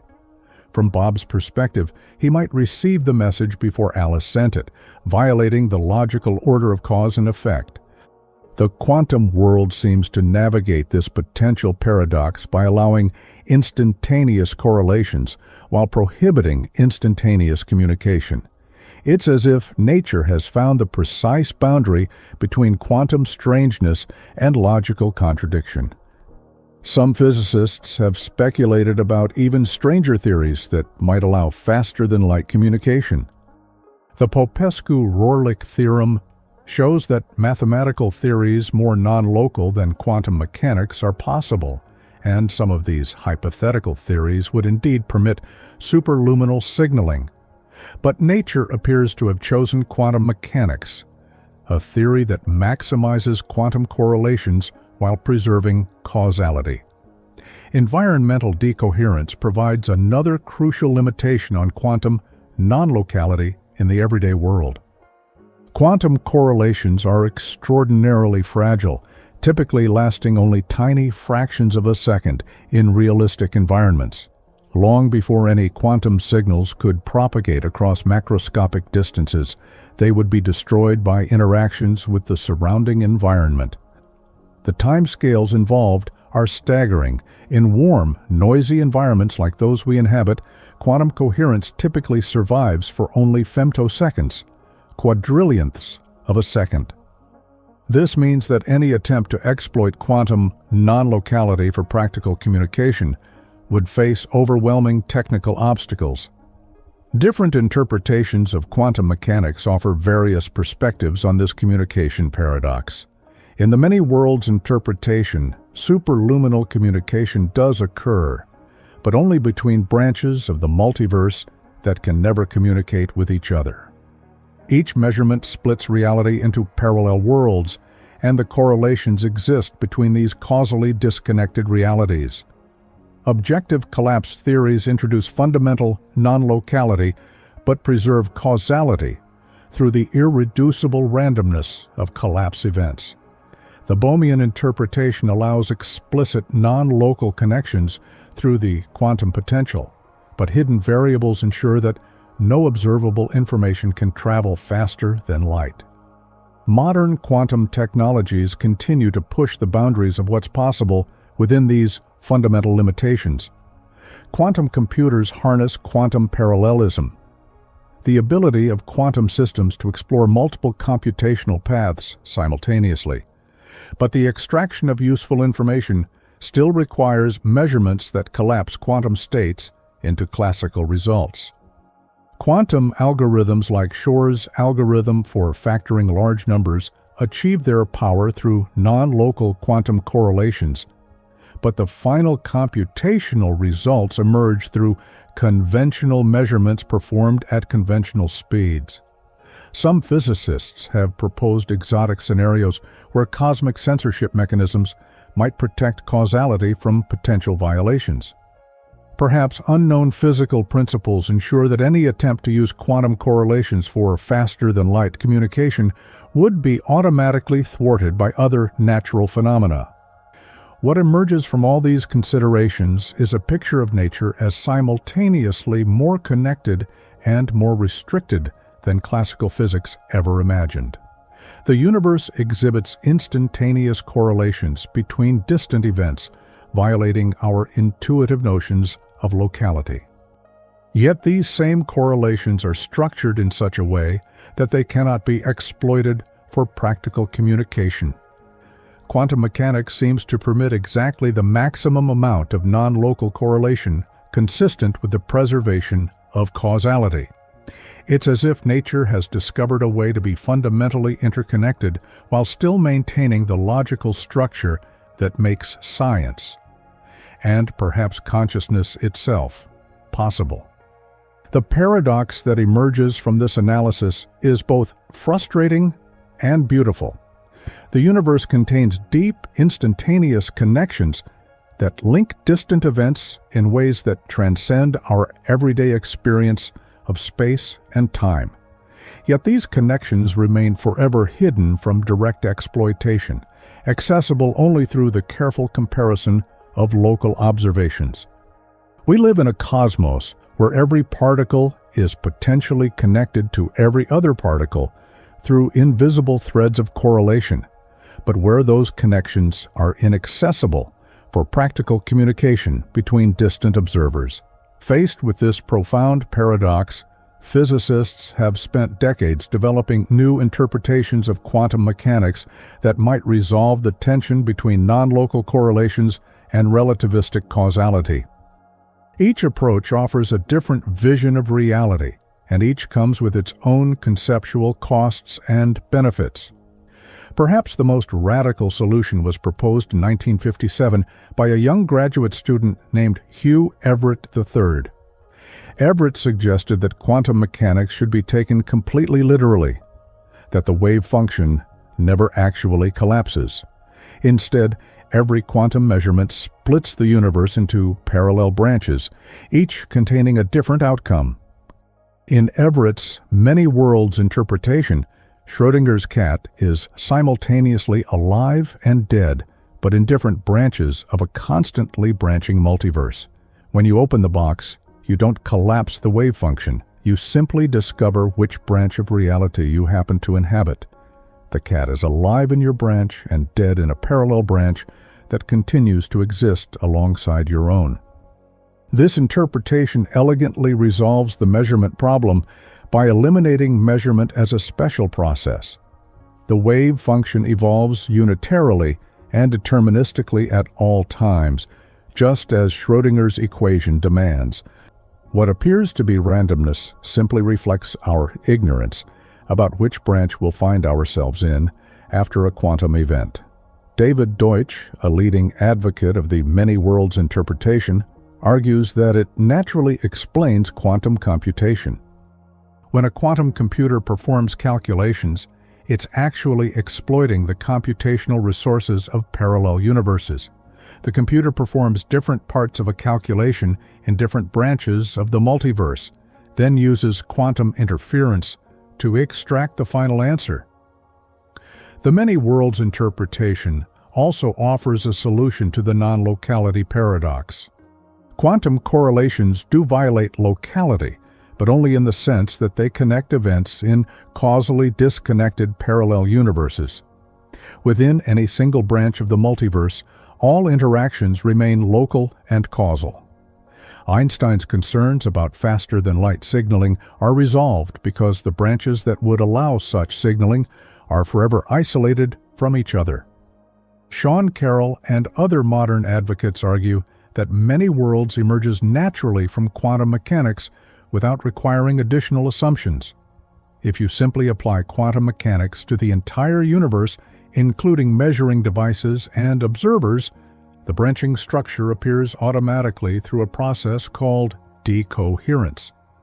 But the interpretation comes with staggering ontological costs. If every quantum event splits the universe, then the number of parallel realities grows exponentially with each passing moment. Within a single second, the multiverse branches into more universes than there are atoms in the observable cosmos. Critics point to fundamental problems with the interpretation. How do you count the number of branches when they're constantly splitting? How do you define probabilities if all possible outcomes actually occur? Why do we experience one particular branch rather than a superposition of all branches? Alternative approaches try to modify quantum mechanics itself rather than multiply realities. Objective collapse theories, pioneered by Giancarlo Ghirardi, Alberto Rimini, and Tullio Weber in their GRW model, propose that quantum systems undergo spontaneous, random collapses even without measurement. In these theories, individual particles collapse very rarely, perhaps once every 100 million years. But for macroscopic objects containing billions of particles, the probability of at least one particle collapsing becomes enormous, effectively localizing the entire object within nanoseconds. This approach preserves realism. Particles always have definite positions, while explaining why we never observe macroscopic superpositions. Schrödinger's cat collapses to either alive or dead almost immediately, not because of observation, but because of the intrinsic instability of large quantum superpositions. The continuous spontaneous localization (CSL) model describes collapse as a gradual process driven by random noise that couples to mass density. The noise is so weak that it barely affects individual particles, but it becomes overwhelming for objects containing large amounts of matter. However, these theories face their own challenges in reconciling with relativity. If collapses happen at definite times, they must occur simultaneously across extended quantum systems, potentially violating relativity's prohibition on absolute simultaneity. Roger Penrose has proposed an even more speculative solution that connects quantum collapse to gravity itself. In his theory of orchestrated objective reduction, quantum superpositions become unstable when they create significant distortions in space-time geometry. The threshold for collapse depends on the mass involved and the coherence time of the superposition. Penrose and anesthesiologist Stuart Hameroff have suggested that this gravitational collapse mechanism might operate in neural microtubules, potentially explaining consciousness as a quantum computational process. But experimental evidence for quantum coherence in warm, wet biological systems remains controversial. A completely different approach abandons the quest for objective reality altogether. The cubism interpretation, developed by Christopher Fuchs and others, treats quantum states as subjective degrees of belief rather than objective features of the world. In this view, quantum mechanics doesn't describe what the world is like. It describes what individual agents can expect to observe. Wave functions are tools for calculating probabilities, not representations of reality. Non-locality disappears because there's no objective reality to be non-local. Cubism eliminates the measurement problem by denying that quantum systems have objective properties before measurement. It resolves the EPR paradox by rejecting the assumption that physical properties exist independently of observation. Carlo Rovelli's relational interpretation takes a similar approach, arguing that properties exist only relative to specific observers. There's no absolute fact about a particle's spin There are only facts about its spin relative to particular measuring devices, but perhaps the most successful realist alternative to standard quantum mechanics is the de Broglie-Bohm theory, which maintains that particles always have definite positions and momenta. In this interpretation, quantum mechanics is supplemented by additional hidden variables that completely determine the system's behavior.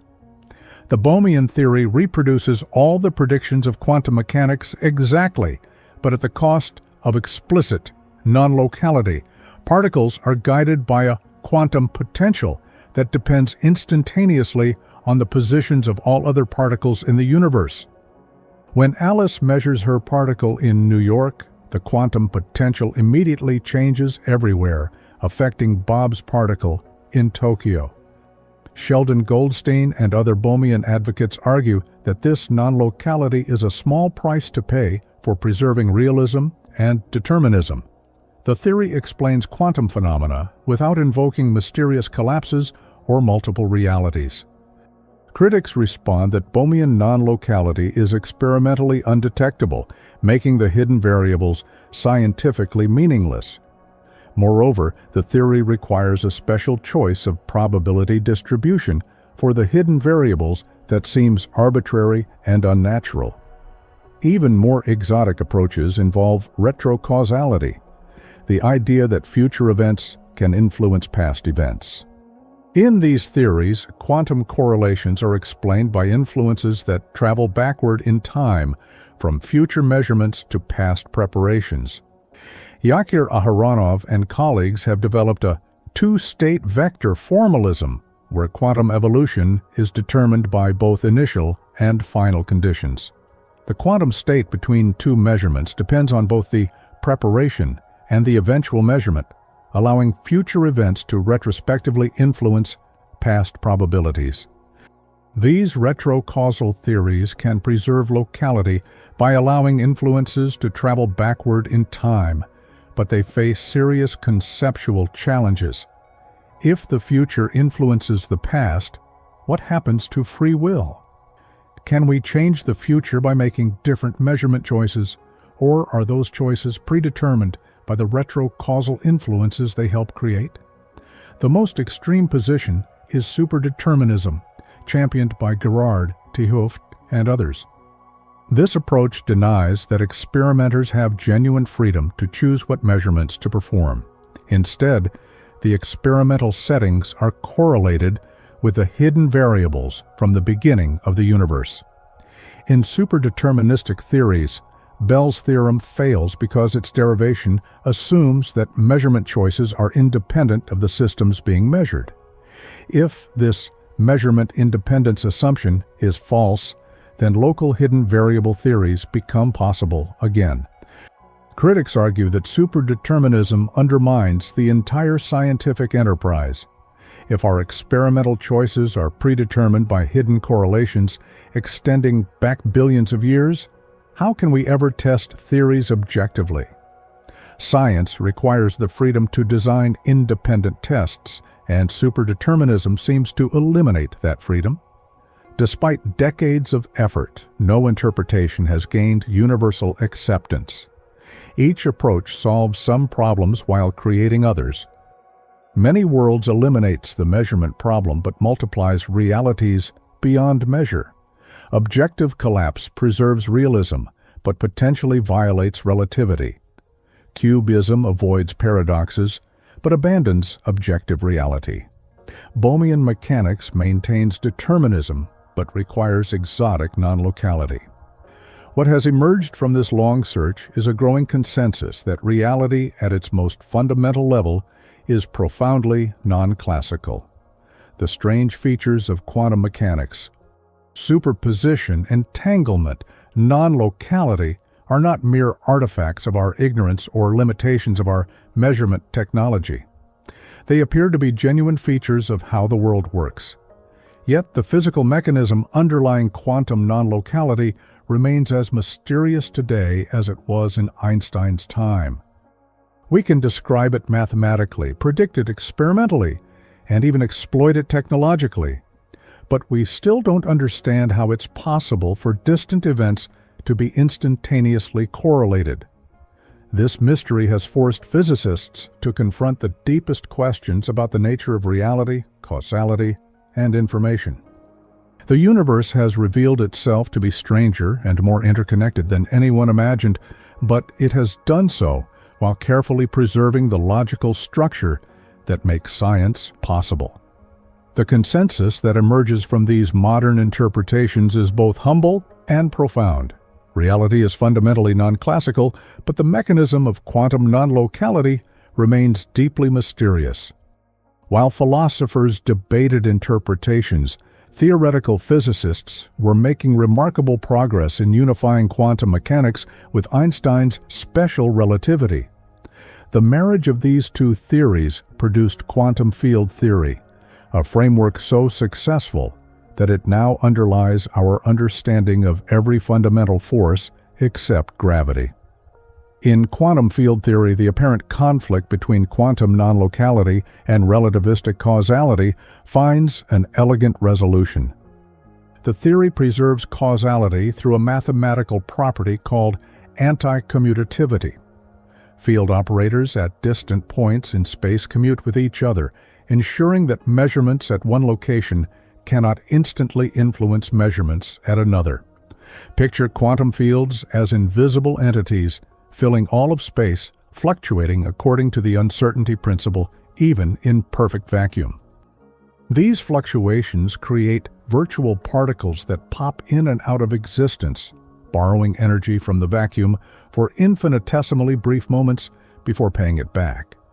The process respects Einstein's energy-momentum conservation while exploiting quantum mechanics' tolerance for temporary violations.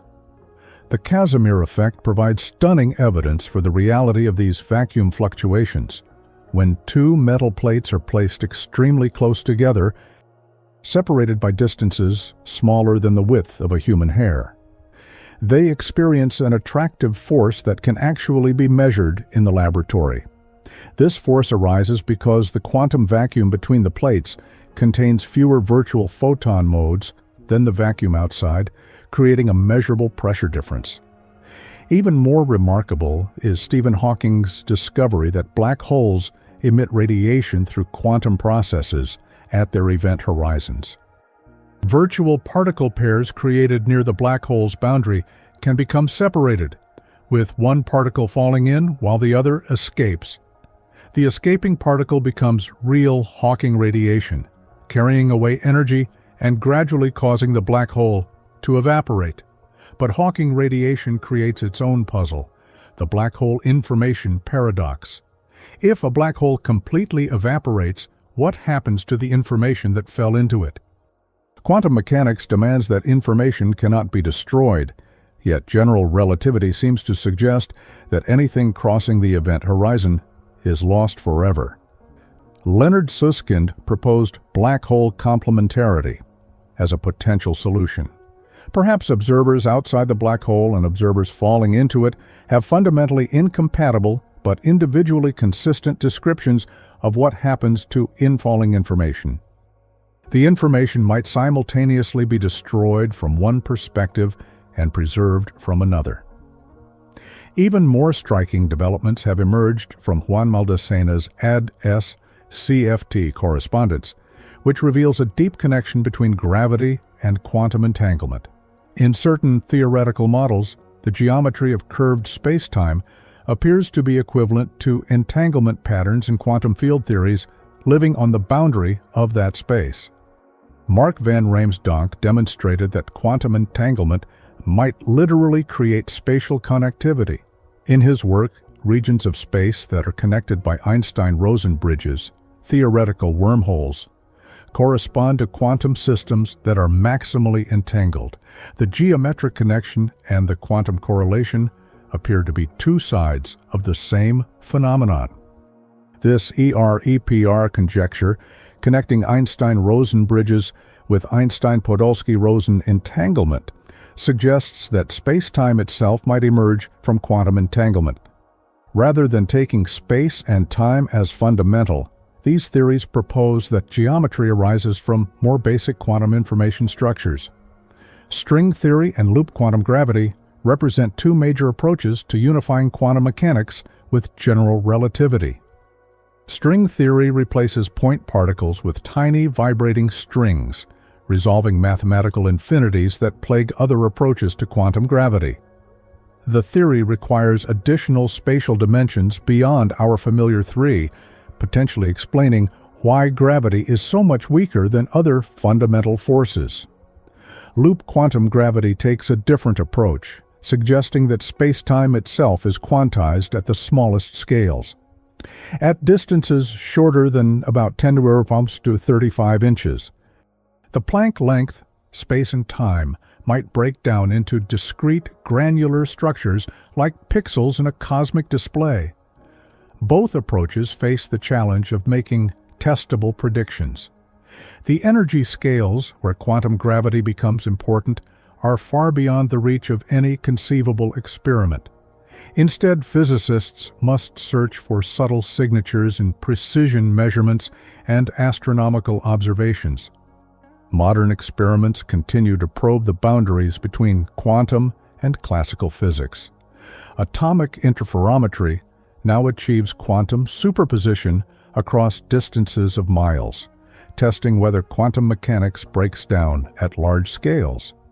These experiments suspend atoms in laser light, creating matter-wave interferometers sensitive enough to detect tiny changes in gravitational fields. Perhaps most remarkably, neutrino oscillations demonstrate quantum mechanics operating on cosmic scales. These nearly massless particles maintain quantum superpositions while traveling millions of miles through space. Neutrinos created in the core of the Sun arrive at Earth in superpositions of different types, only choosing their identity when they interact with detectors. Astronomical observations have begun testing Bell's inequality using light from distant stars and quasars. By using astronomical events that occurred millions of years ago to determine measurement settings, these experiments close potential loopholes in tests of quantum non-locality, confirming that quantum correlations cannot be explained by any local influence. The emerging field of quantum astronomy explores whether quantum effects visible during the universe's earliest moments might have left signatures in today's cosmic structure. The tiny temperature variations in the cosmic microwave background, the afterglow of the Big Bang, might preserve evidence of quantum fluctuations that occurred when the universe was smaller than a proton. The holographic principle suggests an even more radical revision of our concepts of space and information. According to this idea, all the information contained within a volume of space can be encoded on its boundary surface. A black hole's entropy depends on the area of its event horizon, rather than its volume, hinting that three-dimensional reality might emerge from information stored on two-dimensional surfaces. Laboratory experiments are beginning to test these exotic ideas using quantum simulators, carefully controlled systems that mimic the behavior of other quantum phenomena. Ultra-cold atoms trapped in optical lattices can simulate black hole physics, while superconducting circuits model aspects of quantum field theory. Gravitational wave detectors like LIGO, which directly measure ripples in space-time itself, might eventually become sensitive enough to detect quantum fluctuations in the fabric of space. Such measurements could provide the first direct evidence for quantum gravity, revealing how space-time behaves at its most fundamental level. Precision timing experiments using optical atomic clocks now achieve accuracies of 1 part in 10^19, so precise they would lose less than a second over the entire age of the universe. These clocks are sensitive enough to detect tiny violations of general relativity that might signal new physics at the intersection of quantum mechanics and gravity. High-energy particle accelerators continue to search for evidence of extra dimensions, supersymmetric particles, and other phenomena predicted by string theory. While these searches have yet to find direct evidence for quantum gravity, they continue to refine our understanding of fundamental forces. Cosmological observations probe quantum mechanics on the largest possible scales. The polarization patterns in the cosmic microwave background might preserve evidence of primordial gravitational waves, ripples in spacetime created during cosmic inflation that could reveal the quantum nature of gravity itself. Despite these remarkable advances, the fundamental tension between quantum mechanics and general relativity remains unresolved. Each theory works perfectly within its domain, but their unification into a theory of quantum gravity continues to elude our best efforts. The search for this ultimate theory drives some of the most ambitious experiments and observations in modern science. From underground laboratories hunting for dark matter to space-based telescopes mapping the cosmic web, physicists are probing every accessible scale and energy range for clues about how quantum mechanics and gravity might finally be reconciled. What emerges from this ongoing quest is a picture of reality more subtle and interconnected than either Einstein or Bohr could have imagined. Quantum entanglement and gravitational geometry appear to be intimately connected. Space and time might emerge from more fundamental quantum structures, and the boundaries between physics and information theory continue to blur. Yet even as we develop new tools and theories to probe these mysteries, the fundamental questions that drove the Einstein-Bohr debates remain as profound as ever. The unification of relativity and quantum mechanics remains the central challenge of modern theoretical physics, a problem that has resisted solution for more than a century. Einstein's journey began with a simple question about instantaneous action at a distance, but it culminated in the discovery that the universe is fundamentally stranger and more mysterious than anyone had dared to imagine. What started as a philosophical disagreement between two brilliant minds has transformed into one of the most profound revelations in the history of human thought. The experimental evidence is now overwhelming and undeniable. Quantum correlations that violate Bell's inequalities have been demonstrated in laboratories around the world with precision that eliminates any reasonable doubt. The universe really does exhibit instantaneous connections between distant events, connections that transcend our everyday understanding of space and time. Yet this victory of quantum mechanics came at an extraordinary cost. Einstein's dream of a deterministic, locally realistic universe had to be abandoned. The clockwork cosmos, where every effect had a definite cause, where objects possessed well-defined properties independent of observation, where influences could only propagate at finite speeds, this beautiful, comprehensible world turned out to be an illusion. Modern physics faces an irreconcilable tension that touches the very foundations of our understanding. We must either accept quantum non-locality as a fundamental feature of reality, or abandon even more basic assumptions about realism, determinism, or free will. There appears to be no middle ground, no comfortable compromise that preserves all our classical intuitions. Einstein was right about one crucial thing. Quantum non-locality does seem fundamentally incompatible with the spirit of relativity. But history decided that it was relativity, not quantum mechanics, that would need to be modified or reinterpreted. The experiments spoke with unambiguous clarity, and nature chose quantum strangeness over classical comfort. What we've learned forces us to recognize that physical reality transcends our familiar categories of spatial location and temporal sequence. Entangled particles form holistic systems that cannot be reduced to separate parts with independent properties. When we try to think of them as distinct objects, we miss the essential unity that defines their quantum nature. Einstein's spooky action at a distance has been confirmed as a genuine characteristic of nature, yet the physical mechanism underlying these correlations remains as mysterious today as it was nearly a century ago. We can predict quantum entanglement with mathematical precision, exploit it for practical technologies, and test it with ever greater experimental sophistication. But we still don't understand how it's possible. The paradox deepens when we consider that these instantaneous correlations somehow coexist with the impossibility of faster-than-light communication.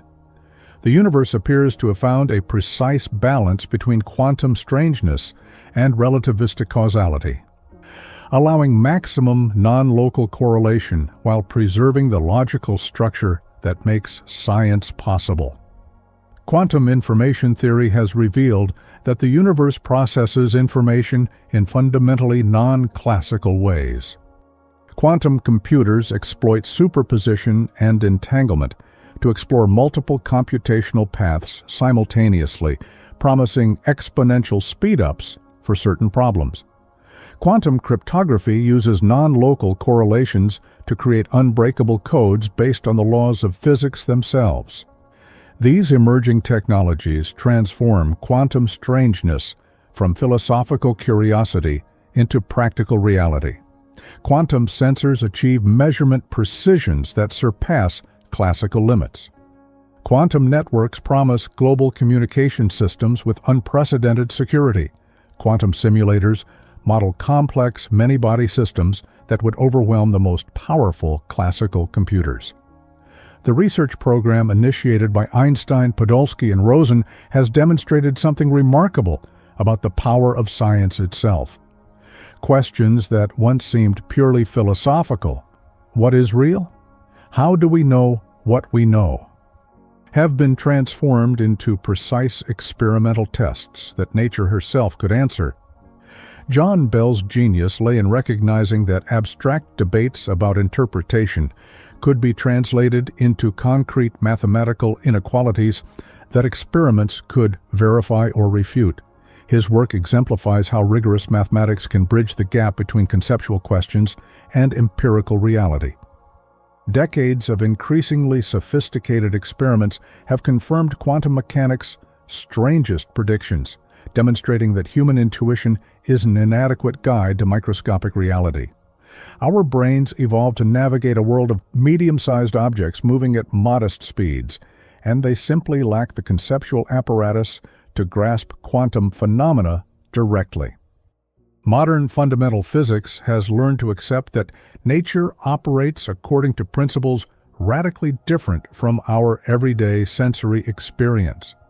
The classical world of definite properties and local interactions emerges from an underlying quantum reality that defies our most basic intuitions about how things should behave.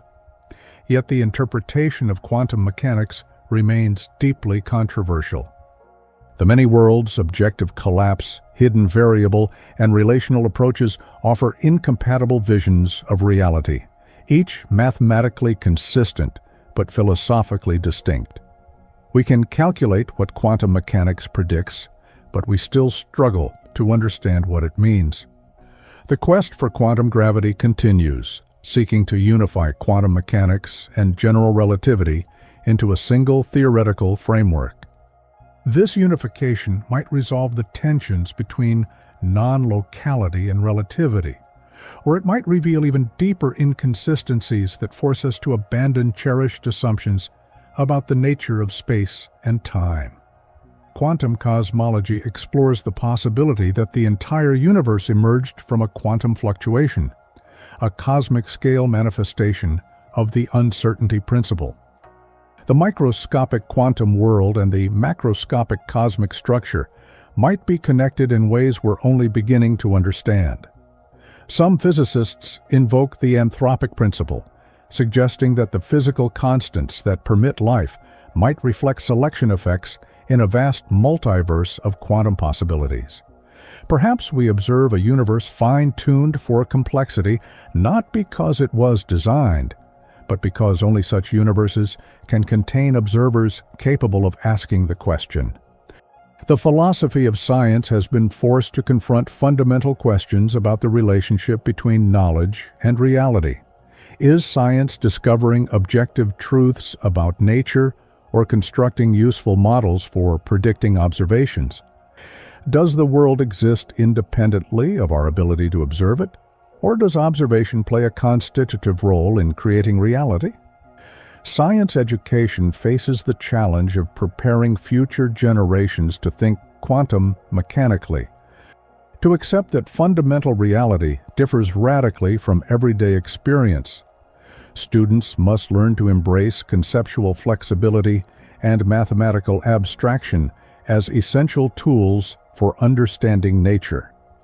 The quantum revolution has taught us that scientific progress often requires abandoning our most basic assumptions about reality. When experimental evidence conflicts with theoretical prejudices, it is the prejudices that must yield. This lesson applies not only to quantum mechanics, but to the entire scientific enterprise. Future discoveries may reveal principles even stranger than quantum non-locality. Nature has surprised us repeatedly throughout history, suggesting that greater mysteries await exploration. The universe has consistently proven more complex, more subtle, and more beautiful than our theories anticipated. Einstein dreamed of an elegant theory of everything that would reduce all of physics to simple, deterministic principles. But nature appears to have chosen quantum complexity over classical simplicity. The ultimate theory, if it exists, may be irreducibly quantum in character. The universe revealed by modern physics is simultaneously more connected and more fragmented than classical visions imagined. Non-local correlations link distant events instantaneously, while decoherence rapidly destroys quantum coherence in macroscopic systems. Unity and separation coexist in ways that challenge our conceptual vocabulary. Quantum non-locality teaches us scientific humility. Reality transcends human conceptual capabilities, requiring mathematical tools and experimental investigation to achieve adequate understanding. Our intuitions, shaped by evolution for survival in a classical world, provide unreliable guides to fundamental truth. Modern physics reveals a cosmos where spatial separation is, in some profound sense, illusory at the most fundamental level. Yet communication between distant observers remains classically limited. The universe exhibits deep connections that cannot be exploited for practical purposes. The legacy of the EPR controversy is the recognition that questions about the nature of reality are empirical scientific questions, not merely philosophical speculations. Experiments can decide between competing visions of how the world works, even when those visions differ about the most basic features of existence. We inhabit a quantum universe where possibility and actuality interweave in ways that challenge ordinary language and evolutionary intuition. The boundary between what might be and what is becomes blurred when quantum superpositions allow systems to exist in multiple states simultaneously. Quantum non-locality stands as one of the most profound discoveries in the history of science, revealing that reality is stranger, more interconnected, and more wonderful than anyone had ever imagined. If you're still awake, it's because the content was really good. So take a moment, leave a like, and subscribe to the channel. It helps a lot. And if you want to keep watching, just click on the video that's appearing right now. I'll see you there.